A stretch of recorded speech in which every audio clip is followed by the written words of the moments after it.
Hello there! Well, you can probably guess this isn't a video about flying. This is a video about how I'm trying to keep my GoPro Fusion nice and cool so it doesn't shut down mid-video, which I'm having a few problems with. So here is the GoPro Fusion. Now, I've talked about this in earlier videos about how this thing can overheat. Now, I haven't had any problems with that up until the last 2 or 3 videos where the sun has been shining. I started my flying lessons back in December where it was really cold and the sun was low in the sky, a lot of cloud. So it did get hot, but not so hot that the camera really struggled. But now we've got the sun beating down on it and this thing will only last for about 20 to 25 minutes before it shuts down completely, which has left me rather exasperated on a couple of occasions when I've been recording my flying lessons.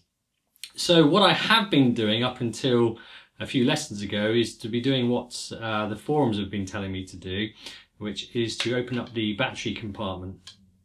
So the way I've been recording is I've removed the internal battery and I've run a USB cable from here to a battery pack, and the whole idea is that you get air going into here, cooler air circulating inside to keep the GoPro cool, and it has been working really well up until recently.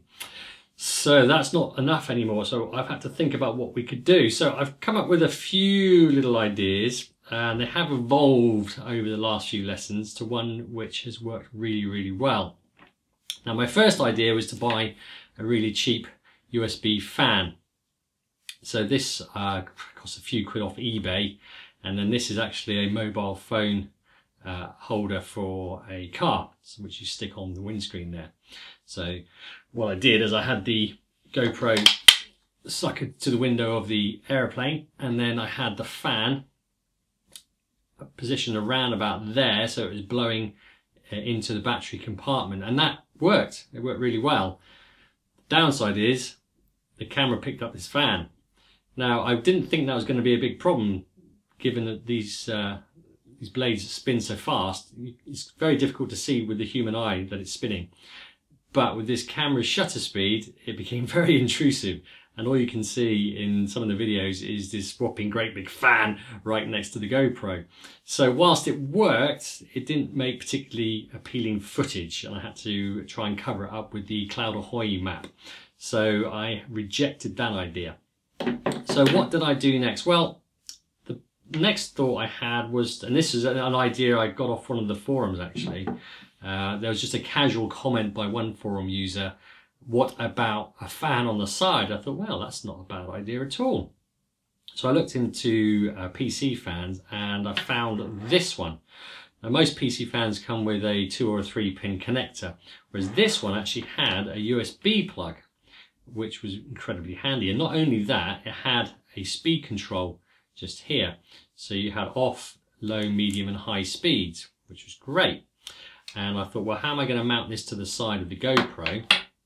So a simple solution was just to bang a rubber band around the outside of the fan and then stretch that over the top of the battery compartment. It sits there quite firmly, like that. So I'd have the camera running off the USB cable to the USB battery pack, and then this would also go into the battery pack, and then I just switch it on before I went flying, and that worked really, really well as well. No overheating issues at all. And by the way, I'm testing each of these before I go flying, so I'm attaching the GoPro to one of my windows when it's a really sunny day, so the sun's beating down on it, and I leave the thing recording for 2 or 3 hours, and both of these methods work really well. But again, unfortunately, this fan is just a bit too wide. This is 40mm wide, and the footage is just picking up the edges of the fan. And you can, again, the shutter speed is slowing down the fan as well, so you can see the fan turning, and it is quite distracting again, which was a shame. But again, I managed to cover it up with the Cloud Ahoy footage, so not an ideal scenario, but it did work again. So we're nearly there. So what I thought then is, well, I need smaller fans, but then I'm going to start getting drastically reduced airflow. So I did some hunting around off eBay and Amazon, and I found some micro fans. Now these things are only 20mm wide, which is perfect for the GoPro.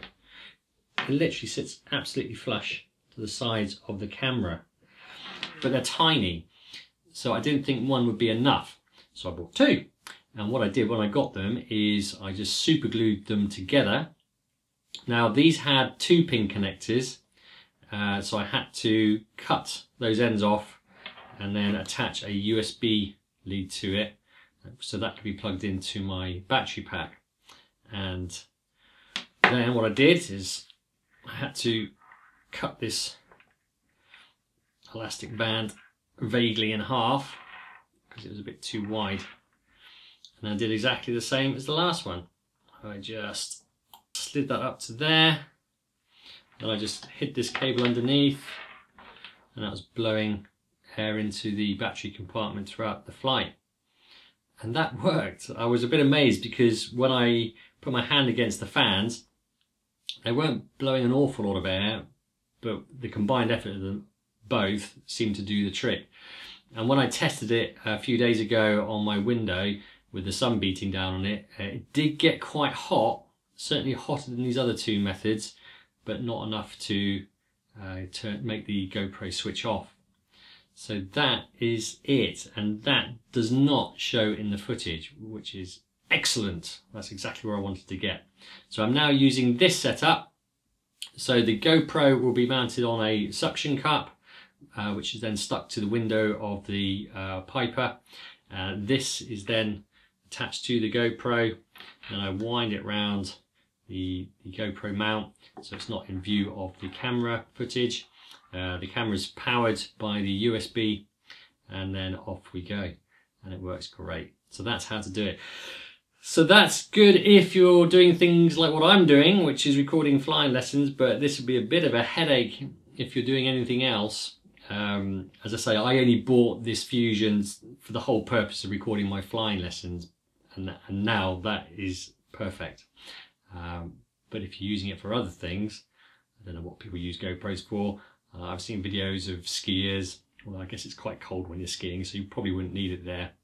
Mountain biking, that kind of thing. If you're doing extended footage, I don't honestly think this is going to be particularly practical, unless you can think of a neater option. But then, you know, this battery compartment becomes quite vulnerable to breaking, so it's not good if you're on the go in that respect.